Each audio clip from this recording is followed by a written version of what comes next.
Yeah, credit to Tennessee. They, beat us at our game. They pushed us around. They punked us. Got to the foul line 11 more times than we did. They did a really good job attacking the paint. They hit 4 early threes, and they didn't continue to settle for threes like we did. They just continued to attack the rim.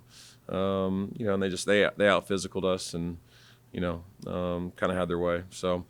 A lot of the things that disrupted us were a credit to them. They do a great job of loading to the ball and making you settle for threes. And, our guys got to do a better job of making open shots. And we weren't able to do that tonight. So our 4 best three-point shooters, combined for 7 for 31. So not going to win when you do that on the road.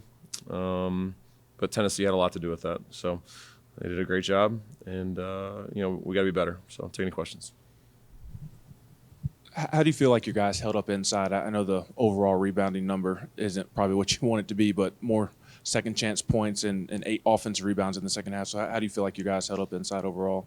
Yeah, we got punked in the first 15 minutes, and it wasn't just our bigs. We do a lot of switching, so it was our guards too. It was the 5 guys on the floor the first 15 minutes that they got pushed around, and that's what Tennessee's really good at. And when Brown and Carey and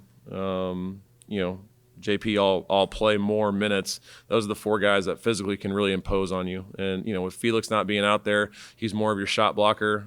He's not going to duck you in as much. And when those 3 guys get to play more minutes, physically they're a load. And our guys just got punked tonight. And, we did a better job, after the first 15 of, being just more – we were just a little more competitive. We had 9 offensive rebounds the last 25 minutes of the game. Filip Jovic did a great job of coming in and just, not getting pushed around. Gave a lot of multiple efforts. But, we're going to watch that film. We missed a million checkouts. And, it's the difference in the game. So, that's been our identity for, the first 8 games of conference. We'd done a really good job of, pushing other teams around. And tonight, Tennessee did the exact same thing to us. So got to give them a lot of credit. Stephen, is kind of a follow-up to that. With no Okpara and with Estrella dealing with foul trouble, Tennessee played more Brown and Carey together than they have in a long time. Just what do those 2 bodies out there for that many minutes kind of give them and give problems to others? Yeah, they looked like 2 SEC defensive ends out there that were just, ducking in, and you just weren't able to get around. And they draw fouls, and, in the moment when they draw a foul, you don't think it's a big deal. But then they get into the bonus quickly, and then you're able to get guys like, Nate and, Dwayne did a great job of knocking down his free. Like they made their free throws tonight, which was huge. And when you get early fouls in the half from trying to guard the post, it leads to them getting in the bonus, and they did a great job of that. So those 2 guys were a handful. They did a great job. They were incredibly effective, and our guys really had no answer for them physically, unless we were just going to completely pack the paint and just completely sell out. So our guys just have done a good job all year of fronting the post. We just weren't able to do it tonight.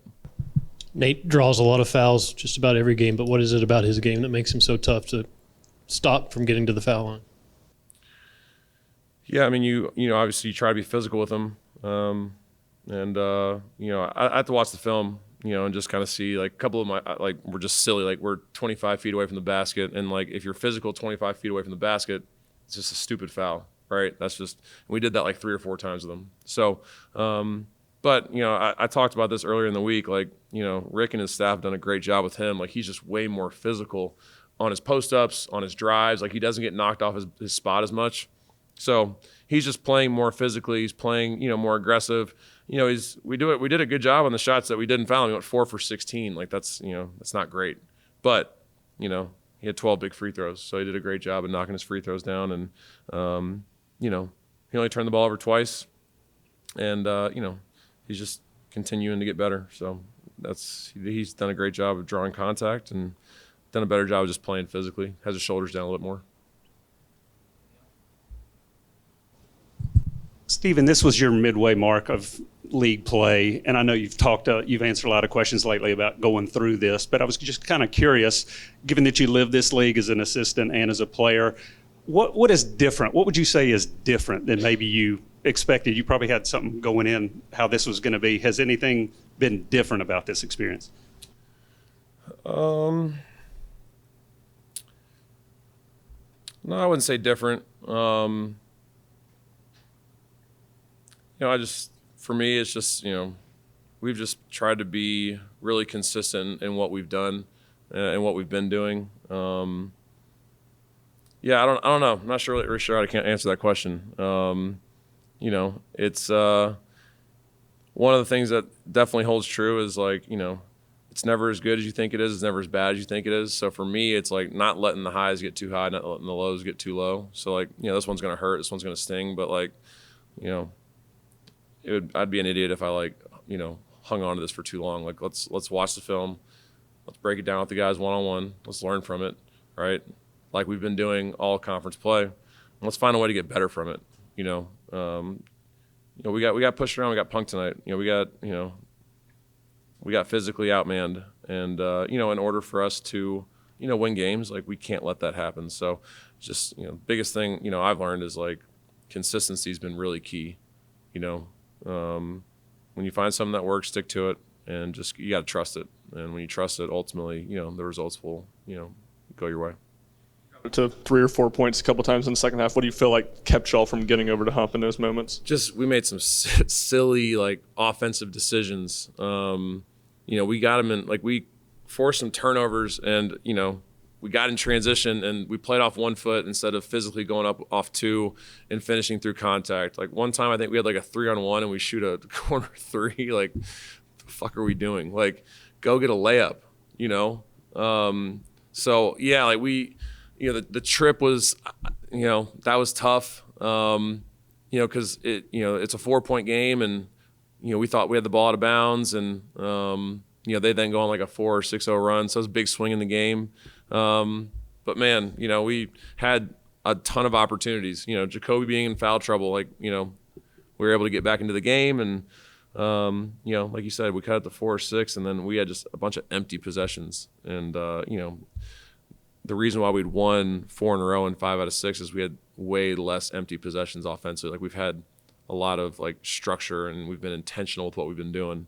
And we kind of got away from that tonight. And, we played hero ball a little bit and we hadn't done that. Like there's no 4-point plays. Well, there is. That's a lie. There's no 6 or 8-point plays. And that's what we got away from tonight. And we did a good job of that in the Texas game.